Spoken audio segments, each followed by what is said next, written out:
example of a bone-forming tumor, and the magic comes into interpreting the radiology and pathology to determine whether it is benign or malignant.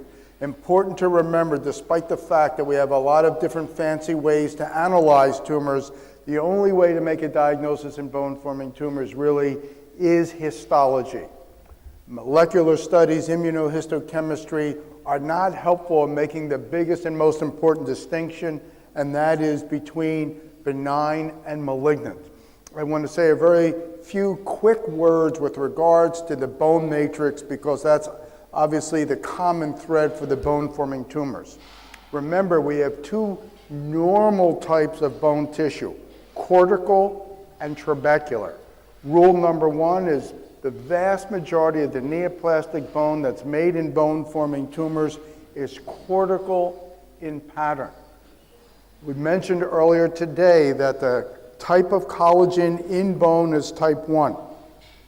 The type 1 collagen in bone is normally present in two different architectural patterns. Lamellae, which is very well organized and is the type that you see in mature pre-existing bone, one layer of collagen on top of another, versus woven bone where the collagen fibers are oriented in all directions. Simple rule number two, the vast majority of bone-forming tumors are making woven bone. So just breaking it down into trabecular versus cortical, woven versus lamellar, you can come to a fairly accurate distinction of whether we're dealing with benign versus malignant. So this image, cortex, trabecular bone. Lamellar bone with the collagen fibers oriented in parallel array, woven bone where they're going in all directions. When the woven bone trabeculae are well formed, that's the type of bone that you see in benign bone-forming tumors. When that woven bone is very primitive in appearance, coarse lace-like, that's characteristic of osteosarcoma and the uncommon variant of osteoblastoma. Cortical type bone, uncommon in malignancies, but that's the type of bone that we see in bone islands and osteomas.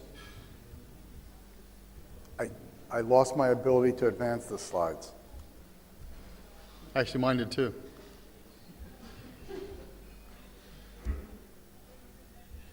All right.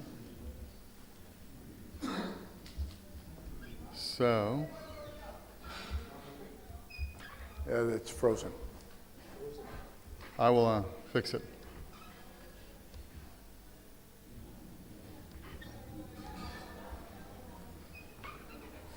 The computer has frozen. The computer's frozen. We haven't frozen, but the computer did. Has frozen. All right. I'll reboot it and we'll be up and running.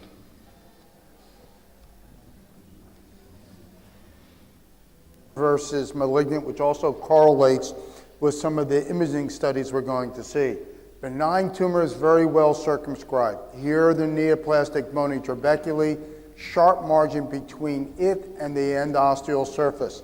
Malignant tumors, as we pointed out for chondrosarcoma, grow with an infiltrative pattern, replace the marrow, completely encompass the pre-existing trabecular lamellar bone. Other features that we use is the histologic appearance of rimming, prominent osteoblast on the surface of the relatively well-formed trabeculum of woven bone.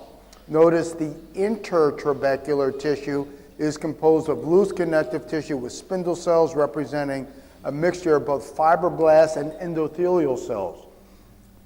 That's in contrast to osteosarcoma. The woven bone, more primitive in appearance, coarse lace-like, there's no impression of osteoblastic rimming, and all the cells that are filling the spaces in between the trabeculae really have a similar appearance of being enlarged, having dark nuclei, and which are mitotically active. So margin, osteoblastic rimming, and cytologic features usually allow us to confidently distinguish between benign and malignant bone-forming tumors. So we're going to go through this list. Benign tumors, the osteoma, bone islands, medullary osteosis, osteoid osteoma, osteoblastoma. Malignant tumors, we're going to talk about osteosarcoma. Miscellaneous, we're going to follow up after this talk with callus fibrous dysplasia and osteofibrous dysplasia, which will be in the next talk. But we'll start off with the bone-forming tumors, and we'll start with enostosis. Enostosis is just a bone island, meaning that there's actually cortical bone in the medullary canal. See it most commonly in the cranial bones, mandible, ilium, sometimes the proximal femur. In general, they're smaller than 2 centimeters in size. And another specific important factor, majority, 70%, do not take up the radiotracer uptake of a bone scan to help diagnose that from medullary-ostosis and some other things. The other thing I think is important is to really look at the surface of this lesion. These bone islands have a very irregular surface, and that's how you can make that diagnosis. And here's a little closer picture of that irregular surface of an enostosis, and maybe you can go through that pathology of it too. Yeah, so you can see that it's relatively homogeneous with regards to its radiodensity, and the reason why it has a star-like configuration, a spiculated border, is because the cortical-type bone merges with the pre-existing bony trabeculae. So this is the specimen X-ray, this is the gross photograph of the femoral head, another common location for bone islands, showing how the cortical-type bone merges with the adjacent bony trabeculae, and the histology is classic cortical type bone. What do I mean by cortical type bone? Solid mass of bone that has vascular channels or Haversian-like systems, and one can appreciate very well how again, it just transitions into the adjacent bony trabeculae, which produces that irregular margin that one sees radiographically. And here you can see when you have multiple enostosis or multiple bone islands, this is called osteopoikilosis, and you can see these little bone islands along the bone on both sides. When you look at the MRI scan, you can see you have the normal marrow surrounding it and the very low signal of the cortical bone within the medullary canal, consistent with the enostosis or a multiple osteopoikilosis. Here's the pathology of that. This is the femoral head. And again, very nicely, beautiful specimen, rare specimen of the multiple bone islands. All right, so then we switch over to another osseous lesion, medullary-ostosis. This is a cortically based lesion, so this is not something in the medullary canal. It's cortically based, and it's also known as undulating hyperostosis or dripping candle wax. Another important factor of medullary-ostosis is it is associated sometimes about 20% of soft tissue masses, but generally these things do not need much surgical management. It's more of a radiologic diagnosis, except for the soft tissue masses. Sometimes it can cause tendinitis and other soft tissue problems. As I was talking about earlier, whereas the enostosis, 70% does not take up bone scan technetium, the medullary-ostosis always takes up a significant amount of technetium on the bone scan. Here's just a couple other examples. You can see this undulating hyperostosis of the ulna there, and this looks more like a dripping candle wax coming down the femur here, that dripping candle wax view of the medullary-ostosis. Moving on to osteoma.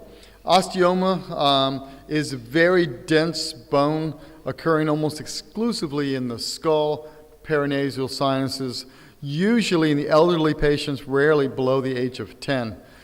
One of the things you need to be concerned about when you see multiple osteomas involving the long bones, because usually they're in the skull and cranial bones, but then the long bones, and they're associated with cutaneous epidermal cysts, fibromatosis specifically, adenomous colonic polyposis. This is Gardner syndrome, and we see quite a few Gardner syndromes at Moffitt that we're following along, and really the fibromatosis gives them the most symptomatic problems, but more important is the adenomous colonic polyposis, increased risk of adenocarcinoma. So the thing you need to be following is the Gardner syndrome, or referring to your general surgeon for that.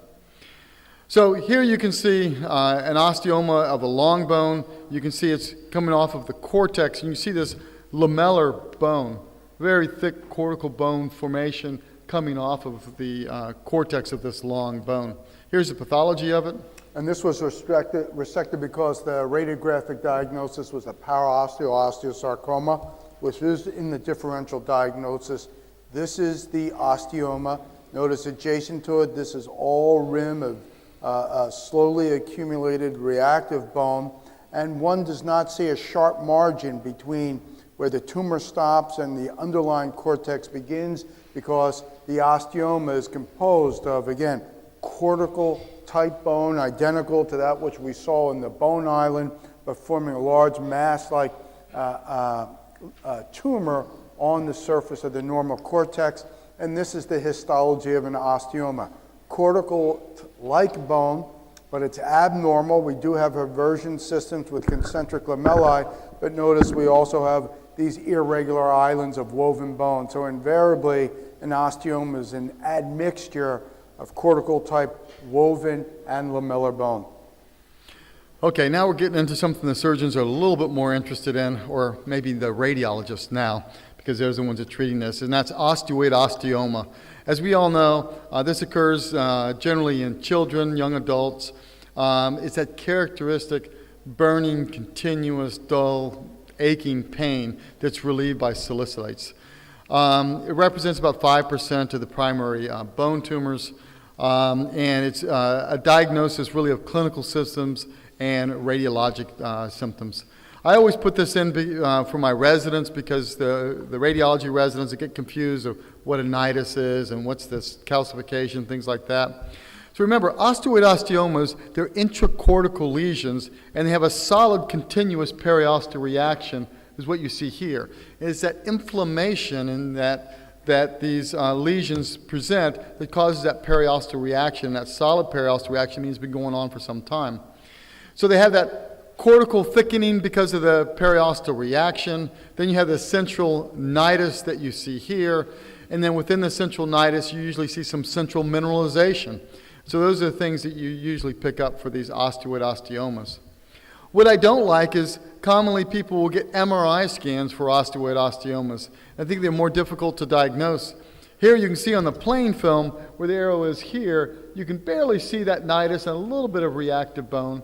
Here on the MRI scan, we're looking for the nidus, but these are signal void areas, and it's difficult to pick up. When you look at the T2 image, you see all this edema surrounding it, and you even see some fluid in the joint. So that can help you with the diagnosis, the high T2 signal, but again, the nidus is not really that easy to see.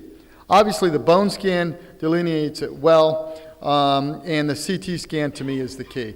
So if you have a differential of an osteoid osteoma, you shouldn't be wasting time with MRI scans or bone scans. Just get a CT scan to make that diagnosis. Here's just another example of that grade 1 central or grade 1 periosteal reaction, that solid continuous periosteal reaction. With a central nidus, you get a CAT scan and it makes an easy diagnosis of what it is. This is a patient that was sent over because the radiologist called this an osteosarcoma. So it was osteosarcoma with a distal femur, and you can see there's a solid continuous periosteal reaction picked up by MRI scan. Remember, the low signal is that cortical bone that's being laid down. And here you can see a big solid cortical bone that's being laid on the outside of the bone. And even though there's some edema surrounding it, which is commonly with an osteoid osteoma, this is not what we pick up with a osteoid osteoma. This is not what you see in an osteosarcoma. And of course, then you get the CAT scan. It makes it very easy to get the diagnosis, and the MRI scan was confusing to the radiologist at the time. And here's just another example of a tibial osteoid osteoma with very easy pickup of the central nidus. When you see it in the spine, they're most commonly in the posterior elements.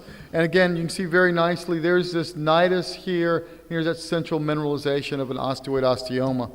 This is one you probably could still do an RFA on, because it's probably far enough away from the central cord. As it gets closer to the spinal cord, less likely that you want to be doing RFA. And here's a very nice gross specimen contrasting with the specimen X-ray. Here is the adjacent cortex, which is normal medullary cavity. This is the nidus or the tumor. As Doug says, often shows central mineralization, My explanation for that is that's the oldest part of the tumor, greatest likelihood that the neoplastic bone that is forming will become mineralized. All of this bone surrounding it, underneath the raised periosteum involving the medullary cavity, reactive, newly formed bone, and here's the gross specimen. Osteoid osteomas are small by definition, less than 2 centimeters, often red and white. The white regions are the area that contain the neoplastic bone. This is the histologic correlate. This is all of the reactive woven bone. Dr. Lutzen used the word inflammation stimulating the reactive woven bone. In reality, you don't see much inflammation at all. Likely, these neoplastic cells are producing cytokines that result in the production of this tremendous amount of osteoblastic activity. The histologic hallmark of osteoid osteoma, haphazardly interconnecting trabeculae, relatively well-formed woven bone that are lined prominently by osteoblasts, the intertrabecular tissue, usually very vascular. That's what gives it some of the red color, and cells in this region, again, spindle cells, imparting the appearance of prominent osteoblastic rimming. And Andrew, you better save those pictures because you're not going to get any new pictures of this disease. Because surgically, we're not doing much of that anymore. Most of these osteoid osteomas, you can treat them with non-steroidal anti-inflammatories.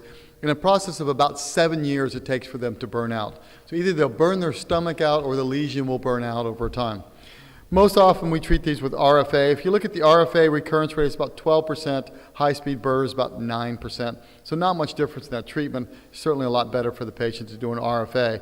Except for it's around the spine. It might be a little bit more difficult around the spine to do an RFA, but it's perfect lesion in the femoral neck and femoral head. To curette this lesion out would be very challenging.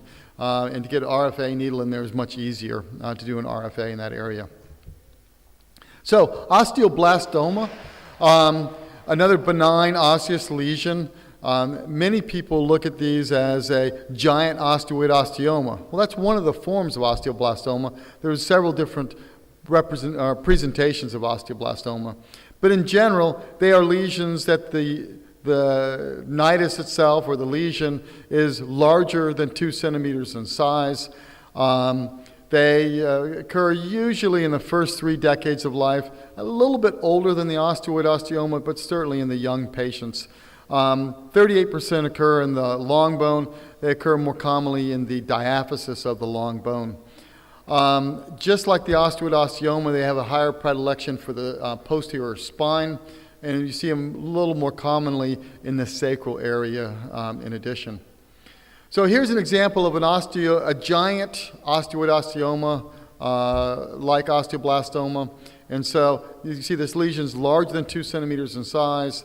You don't see as much reactive bone around osteoblastomas, and they generally don't have as much pain associated with them as the osteoid osteoma. So they're a little bit different presentation, as you can see with this osteoblastoma.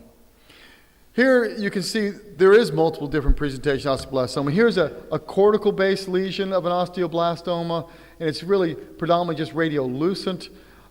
Here you can see a radiolucency centrally located, and here you can see an osteoblastoma that almost looks like a moth-eaten appearance, potentially a malignancy. But if you pay close attention, look at this benign periosteal reaction and a 1A border surrounding it, making more of the diagnosis of a benign bone lesion. Again, we were saying that when they occur in the spine, they're in the posterior elements, and here you can see the posterior elements of the spine. And look at that continuous periosteal, a benign periosteal reaction surrounding this lesion. You don't see quite as much peritumoral edema with an osteoblastoma. Here's the gross. Osteoblastomas, again, are larger tumors. They're relatively well circumscribed. This is the cortex, arose underneath the periosteum. They're one tumor that can frequently undergo secondary cystic change, producing this very bloody, sponge-like tissue. They can vary in size.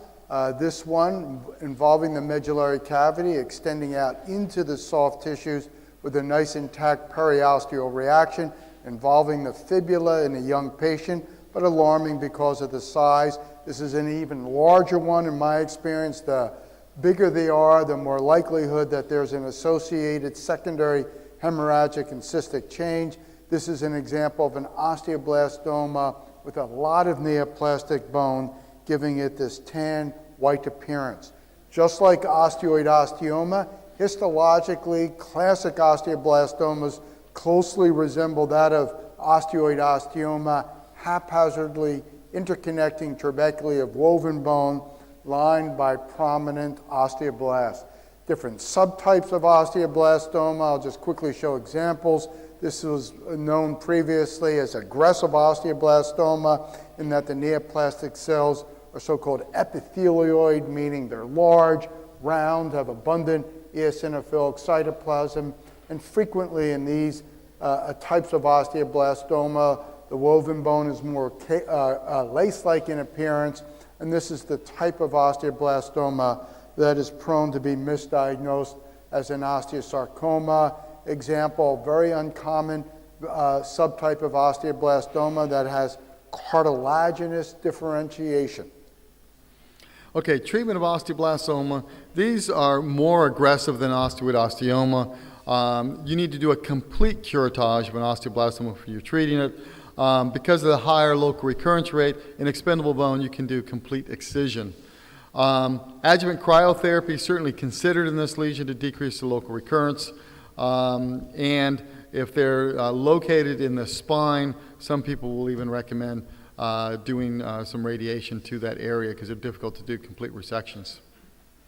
Okay, switching to the malignant diseases of osseous formation is osteosarcoma.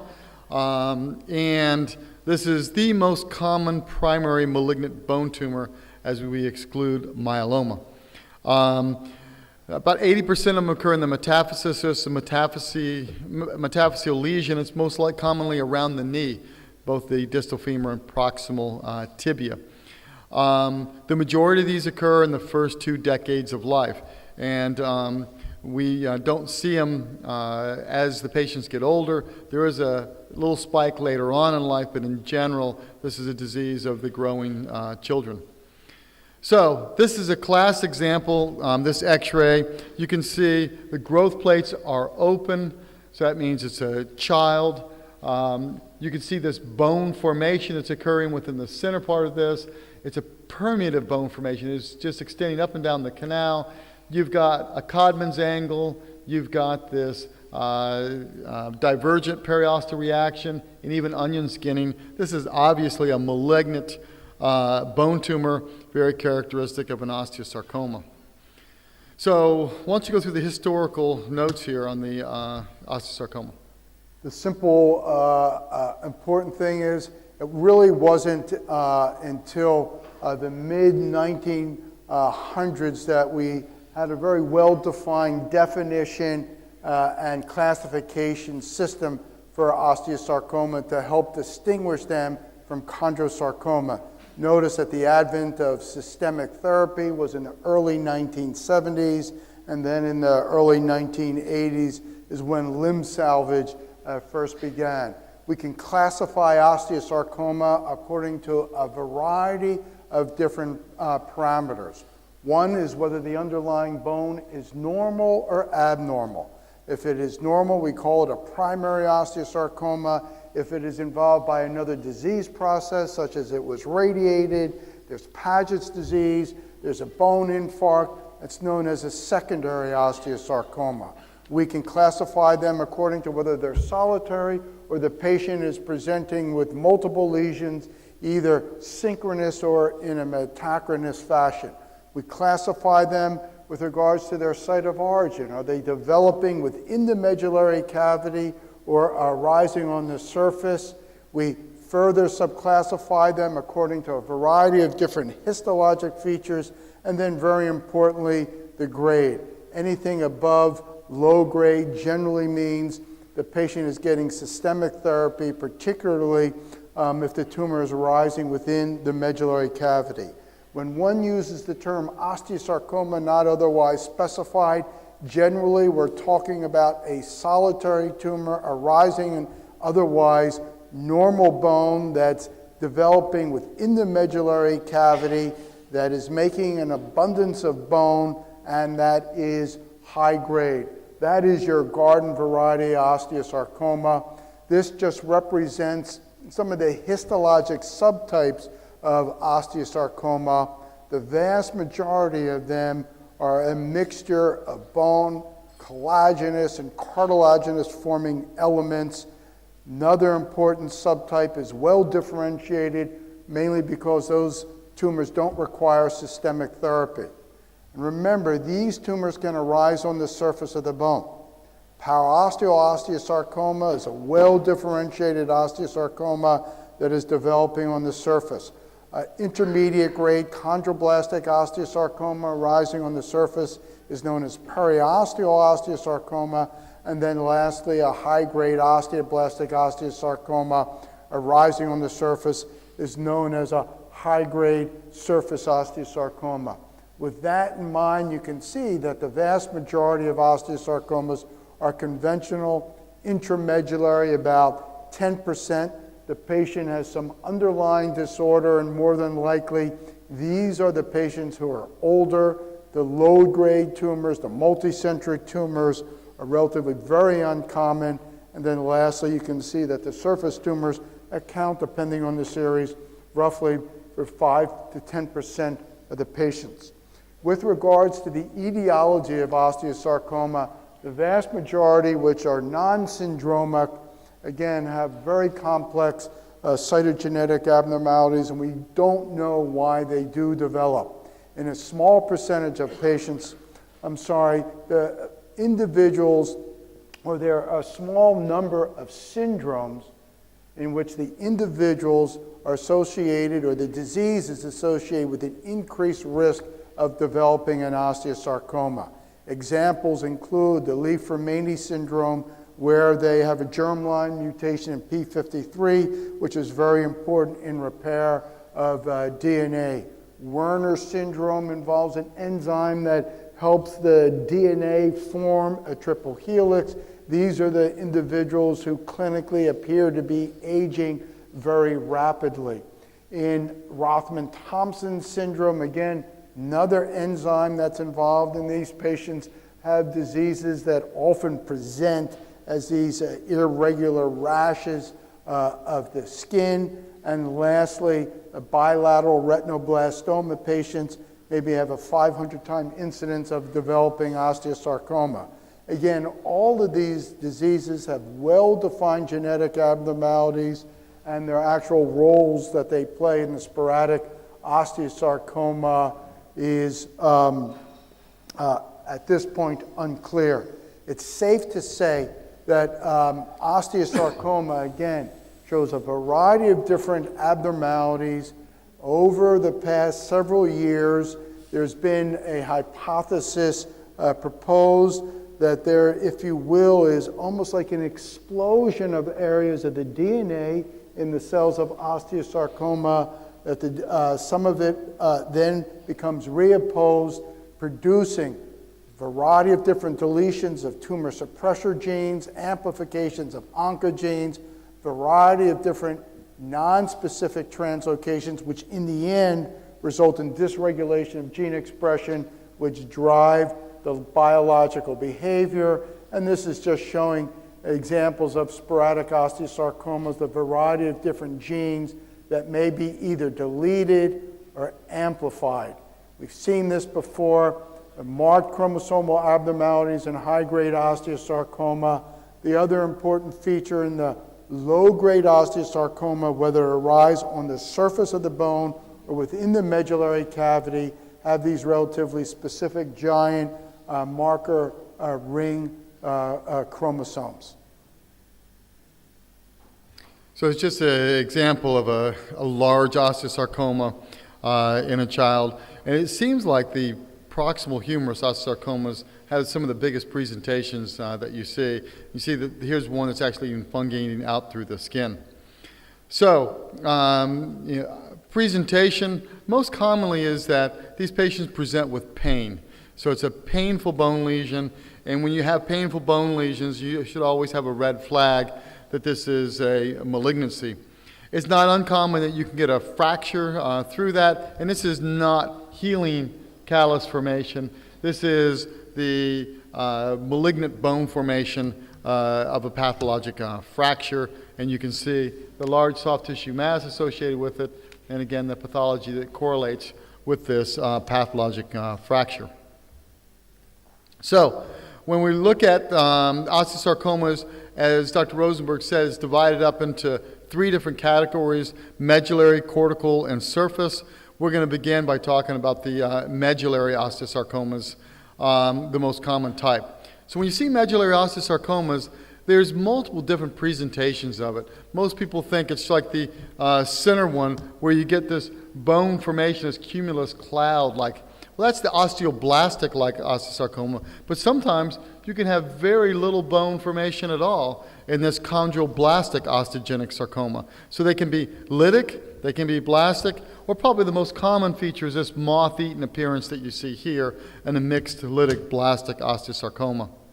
We've talked a lot about periosteal reactions earlier, so I won't spend a lot of time talking about this, but there's a classic Codman's angle of osteosarcoma of the proximal humerus. Remember, Dr. Codman was a orthopedic surgeon at Harvard that was mainly interested in upper extremity diseases. So, we talk about periosteal reactions, we talked about earlier. There are multiple different presentations that you can have. And one of the things I want to point out, that onion skinning that you see here can happen in osteosarcoma too. It doesn't always have to be just Ewing's sarcoma. But this is the more common Codman's angle that you're seeing, and there's the divergent periosteal reactions of an osteosarcoma. So different periosteal reactions. MRI scans, and things I want to point out on the MRI scan is that you have to look at your different MRI scan, different sequences to get what you want out. We can see on the plain x-ray in the center here that there's bone formation here, there's a moth-eaten appearance, you got the broken periosteal reaction, so we know it's an osteosarcoma, but we want to talk about where do we resect that? Well, is this the end of the tumor here? I always look at the T1 weighted image to see the extent of the tumor, and you can see the T1 weighted image, there's tumor extending the entire length of the femur here, and even going through the physeal plate into the epiphysis. When I want to look at the soft tissue area, I always look at the contrast-enhanced images. And on contrast-enhanced image, you can see the necrosis here, but you can see a much better delineation between the tumor and the soft tissues on the contrast-enhanced fat-suppressed images. So this is a classic gross specimen of osteosarcoma. It is centered within the medullary cavity. Tan, white, the white regions represent mineralization in the bone-forming elements permeated through the cortex, resulting in destruction, osteoclastic resorption, forming this large soft tissue mass, which is circumferential, and here, at least relatively well circumscribed. As we saw in chondrosarcoma, the infiltrative growth pattern of osteosarcoma, here, the neoplastic bone and the tumor cells replacing the marrow surrounding the pre-existing bony trabeculae. Most osteosarcomas are high-grade, translating into pathologically hypercellular tumor, markedly pleomorphic tumor cells that are showing a lot of mitotic activity with atypical mitoses. This is an example of a chondroblastic osteosarcoma. Here in the intramedullary component, predominantly osteoblastic, but here in the soft tissues, you can see this gray glistening tissue, which represents high-grade chondrosarcoma. In areas not infrequently in chondroblastic osteosarcoma, you get merging areas from cartilage formation to regions of bone formation. In a fibroblastic osteosarcoma, those frequently contain a prominently lytic component because the spindle cells, the collagen, which is unmineralized, is radiolucent.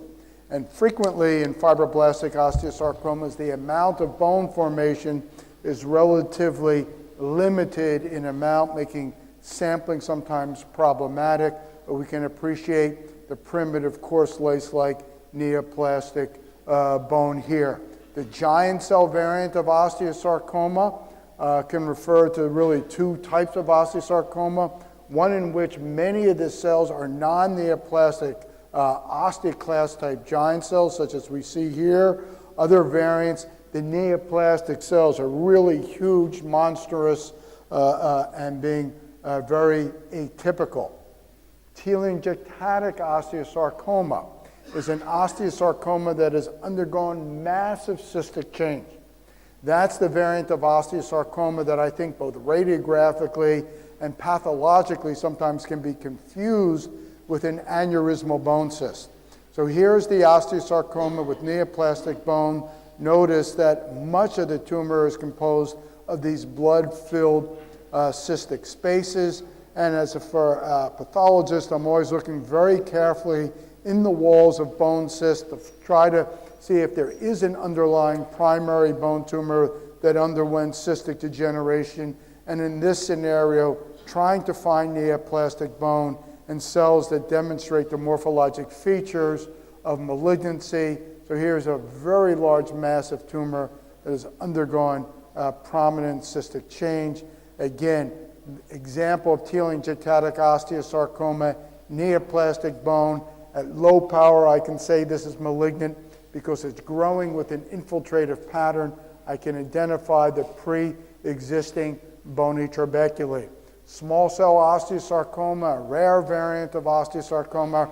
Radiographically, you really can't distinguish it from other subtypes.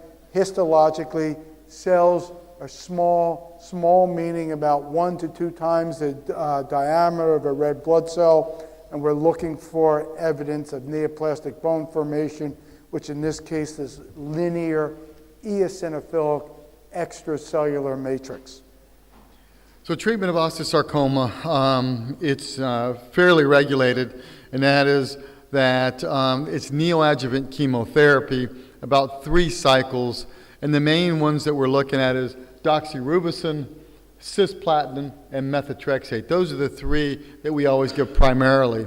Ifosfamide, which we normally don't give unless they get a poor response, and ifosfamide seemed to work better with the pulmonary metastasis, but it's not given up front. And we did a COG study, and actually URAMOS, we did URAMOS in Europe and the United States, and adding ifosfamide up front didn't really change your overall survival.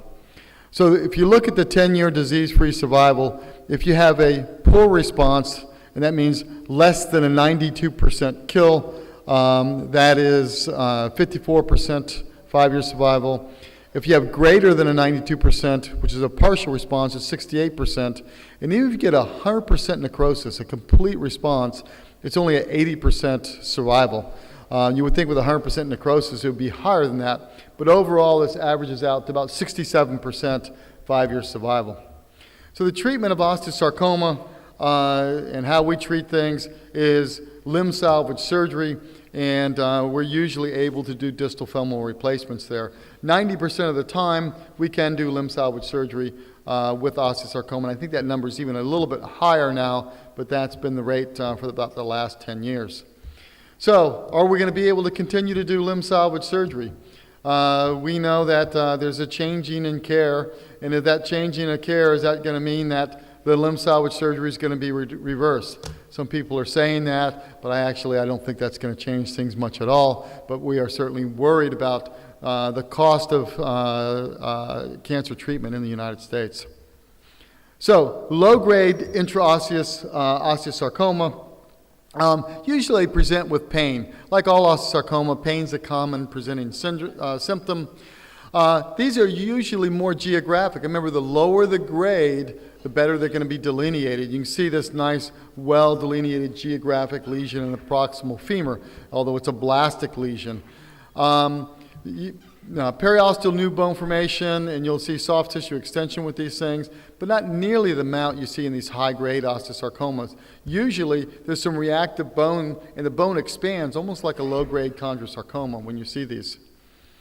Here you can see a low-grade intramedullary osteosarcoma. You can just see this well-delineated bone formation here, this well-delineated cumulus cloud bone formation. And remember, that bone, thick bone formation is going to be very low signal on the T1 weighted image on the MRI scan.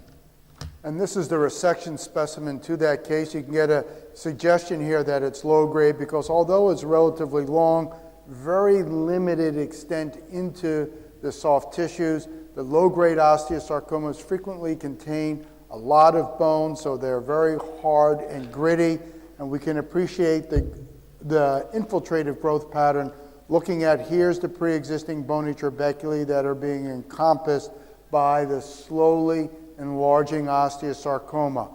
Underlying, this is the cortex, underlying medullary cavity, pre-existing bony trabeculae that's being infiltrated by a mixture of relatively bland spindle cells, neoplastic osteoblasts that are producing bone that sometimes is lamellar in pattern, and often the bone has very prominent cement lines, causing it to mimic a type of a bone that you see in Paget's disease. Again, the neoplastic cells, sometimes very difficult on a histologic basis to call them malignant. So treatment of low-grade osteosarcoma, relatively straightforward. It's limb salvage surgery. You rarely would ever consider chemotherapy for this disease. They have a low rate of metastasis, and also chemotherapy doesn't seem to respond well. Remember, the chemotherapy is only going to be responding to cells that are turning over very rapidly. Okay, so now we're going to go from medullary osteosarcoma. We'll talk about the cortical base or the intracortical osteosarcomas. These are very rare lesions, and you can see the lesion begins within the cortex, and you can see that there's that hair-on-end appearance, that periosteal reaction on that CAT scan, and there's no intramedullary involvement of this intracortical osteosarcoma. Again, rare diseases. They're usually high grade. We treat them with chemotherapy and surgery. We'll focus a little bit more on the surface osteosarcomas. The surface osteosarcomas are a little bit more common than the intracortical osteosarcomas, and they present interesting diagnostic criteria. So if you look at the paraosteal osteosarcoma, these are low-grade osteosarcomas. They begin on the surface of the bone, and they get this pasted-on appearance, because they arise on the surface of the cortex, and they'll grow up and down the cortex. And so when it grows up and down the cortex, you're going to see this radiolucency underneath that. We call that the string sign. It's very consistent with a paraosteal osteosarcoma. Remember, these are low-grade osteosarcomas. However, about 20% of them can have or 15% of them can have a higher grade component within it, and you need to be careful about that and really carefully look at the pathology of these paraosteal osteosarcoma, because if you have a intermediate grade component within this low-grade osteosarcoma, you might want to consider chemotherapy. Here's a CAT scan. You can see this pasted-on appearance, and you see this cumulus cloud type of bone formation on the posterior aspect of the distal femur. Here you can see the radiology of this bone-forming lesion. It's a nice CAT scan, and I'll let you correspond that with the pathology there. Yeah, with a large mass of bone-forming tumor sitting right on the cortex, and about 30% of these paraosteosarcomas, they can have a cartilaginous cap that both radiographically and pathologically sometimes can be confused with an osteochondroma. So just like in the well-differentiated intramedullary osteosarcoma, these well-differentiated surface tumors produce a lot of well-formed, woven bone, and again, the neoplastic cells are in between consisting of relatively cytologically or spindle cells that demonstrate limited cytologic atypia, low mitotic activity, translating into low risk of systemic spread, typical for a paraosteal osteosarcoma. So when we're talking about treatment, in general, it's surgery alone if it's a low-grade paraosteal. But if there's a high-grade component, and I think it's about 15%, Yeah. 15% will have a high-grade component, you should consider chemotherapy. The problem is we don't have a lot of evidence-based medicine. The chemotherapy does make a difference with that group. Probably just don't have enough data.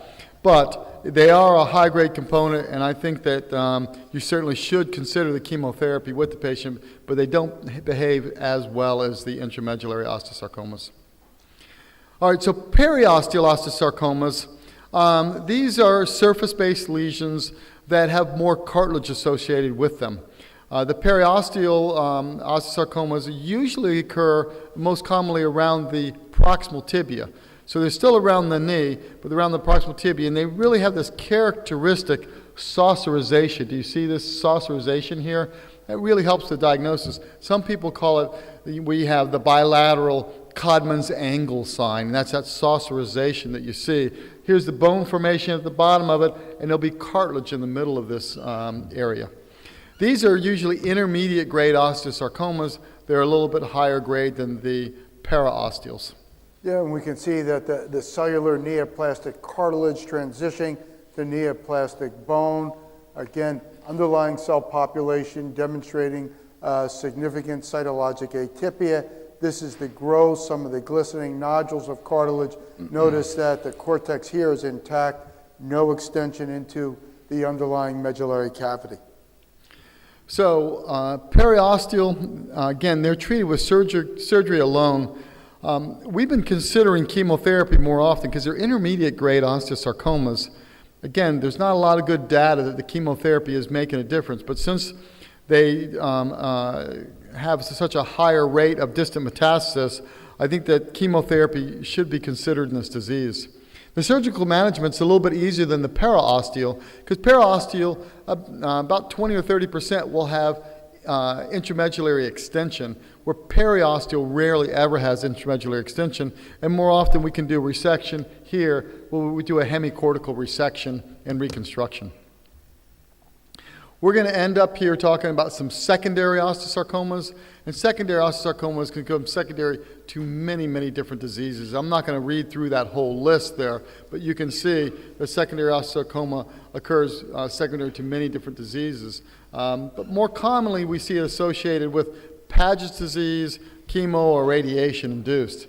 Here's an osteosarcoma of Paget's disease, and really, this is a terrible disease. It occurs more commonly in elderly patients.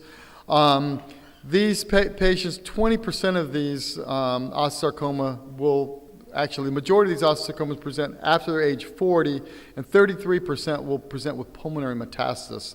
So they're very aggressive. Usually you'll see bone formation, but large areas of radiolucency within this Paget bone.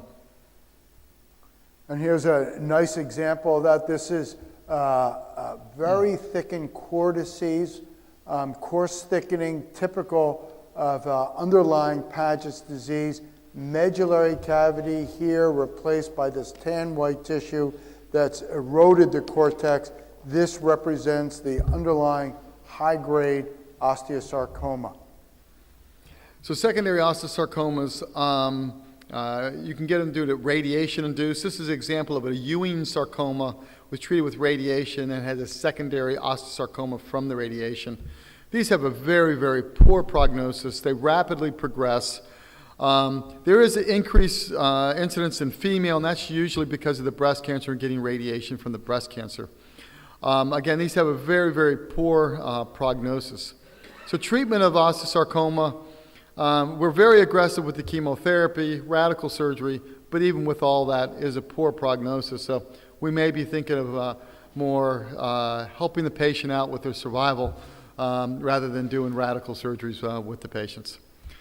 But that's all we have for the bone-forming tumors, and we will switch over to the round cell tumors. The other thing I want to straighten out, somebody raised a question during the intermission about, I was talking about calcification. And the thing about the calcification I was talking about, the more mineralization you see in cartilage tumor, the more benign it is. The less mineralization, the more likely it's malignant.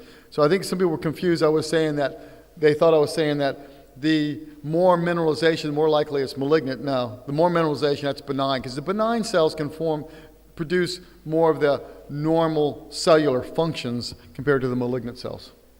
I agree. Okay, round cell tumors. All right, the blue round cell tumors we will take off on here. So we're going to be talking about Ewing sarcoma, lymphoma, small cell carcinoma, small cell osteosarcoma, chondrosarcoma, neuroblastoma, rhabdomyosarcoma. I don't know if you want to say anything else about this slide here. Other than we're not going to be discussing each of these individual elements, but just presenting the differential diagnosis of primary and metastatic malignant round cell tumors. So Ewing sarcoma was first delineated by Professor Ewing back in 1921. He actually called it diffuse endothelioma of bone at that time. So Ewing sarcoma occurs really in the first 2 decades of life. It's a little bit younger than osteosarcoma. Rarely do you see Ewing sarcoma above the age of 30. It's very uncommon in the black population. Just like osteosarcoma, you get localized pain and swelling. What's a little bit different is that you see a significant increase in fevers and malacia and more inflammatory, almost infectious type symptoms with Ewing sarcoma, which you don't normally see with osteosarcoma. Also with Ewing sarcoma, more commonly you see with multiple bone metastasis of Ewing sarcoma, and that's why we do bone marrow aspirations for these tumors. But again, they occur more commonly in long bones. Ewing's will occur a little bit more commonly in the pelvis. So the clinical features, we see pain and swelling. Ewing sarcoma seem to grow these very large soft tissue masses very rapidly. In general, you'll see a larger soft tissue mass with Ewing sarcoma. You'll also see elevation with sed rate because it gets more inflammatory picture when you make the diagnosis. And here's this classic, what people like to see, onion skinning, broken periosteal reaction lines of a Ewing sarcoma. So 60% involve the long bones. They are more common in the diaphysis, which most of your other malignant bone tumors are more common in the metaphysis. Ewing's is a permeative bone destruction. You can see it's very hard to delineate where the tumor starts and stops. A very poorly marginated tumor. Again, you see the onion skinning, large soft tissue mass of these lesions. Here's a classic, I think is a classic Ewing sarcoma. Here's a 2-year-old child. You can see the permeative appearance in the bone, the onion skinning, the broken periosteal reaction line, and this large soft tissue mass in a child. This was an obvious Ewing sarcoma. Ewing sarcoma also occurs more commonly in the flat bones than osteosarcoma, and here you can see a large Ewing sarcoma of the scapula. Here's an example of a Ewing sarcoma, the diaphysis. You can see this very large soft tissue mass and this permeative appearance. When you look at the bone there, you really can't tell where this tumor starts and stops. It's permeating rapidly through the bone. There are a variety of different molecular abnormalities that have been described in Ewing sarcoma. The single most common is a translocation involving chromosomes 1122.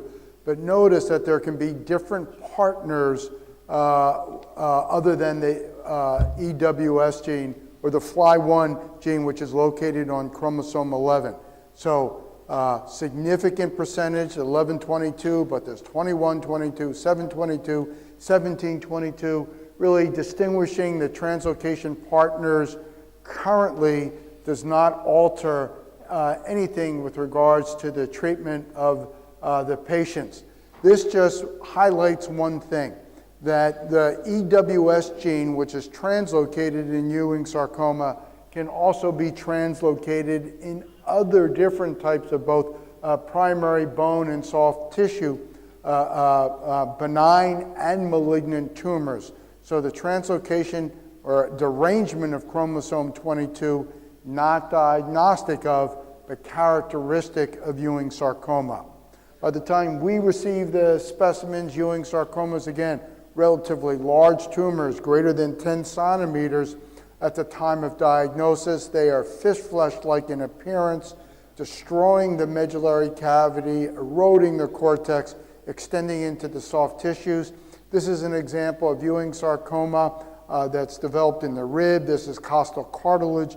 You can see how the underlying bone has been digested, tumor extending out into the soft tissues, lifting up the periosteum, in this instance, producing in some areas a sunburst pattern of reactive periosteal new bone formation. Low power Ewing sarcoma growing with an infiltrative pattern within the cortex, lifting up the periosteum here, and this is tumor percolating through periosteal new bone formation. Classic Ewing sarcoma malignant round cell tumor, 1 to 2 times the diameters of a red blood cell, very little cytoplasm nuclei that have very fine chromatin. We've talked a lot about the translocations. Again, the characteristic one, 1122, where portions of each of the chromosomes are exchanged, producing an abnormal gene with the EWS and FLY1 components next to each other, producing eventually a chimeric protein that changes the genetic expression. This was just the list that we showed before of the different types of tumors that can have arrangements of chromosome 22. And this is just more molecular information showing how gene expression arrays are able to distinguish rather clearly Ewing sarcoma from tumors such as lymphoma versus rhabdomyosarcoma versus neuroblastoma, just based on the different genetic profiles of those individual tumors. So treatment of Ewing sarcoma, again, it's neoadjuvant chemotherapy by wide resection. Certainly these tumors are much more sensitive to radiation than osteosarcoma. That usually was the classical way to treat. But more and more evidence supports that in the extremities, you should be resecting these and not radiating these. I think there's some question in the pelvis what we should be doing, but for the extremities, we certainly should be doing chemotherapy and surgery and preserve radiation for the unresectable tumors or the more difficult to resect tumors. This is just an example of a pelvic Ewing's in a child, and you can see this large resection that was done for this Ewing sarcoma. The prognosis of this Ewing sarcoma in a child is less than a 20% 5-year survival, and there's no difference between radiation and resection for 5-year survival. And look at the postoperative complications and the disability of this child. And I think that more often the pelvic Ewings should be considering radiation unless you can do a resection with minimal disability, which is a hard thing to do in the pelvis. When you look at the treatment changes over the years with chemotherapy and the treatment of Ewing sarcoma, it's interesting that it wasn't until right around the 1970s before we started seeing an overall change in the survival. Survival rate was under 10% prior to that time. And then right about that time, vincristine and actinomycin came in, actinomycin D, in the late 60s, early 70s, and we started seeing the increase in survival of Ewing sarcoma.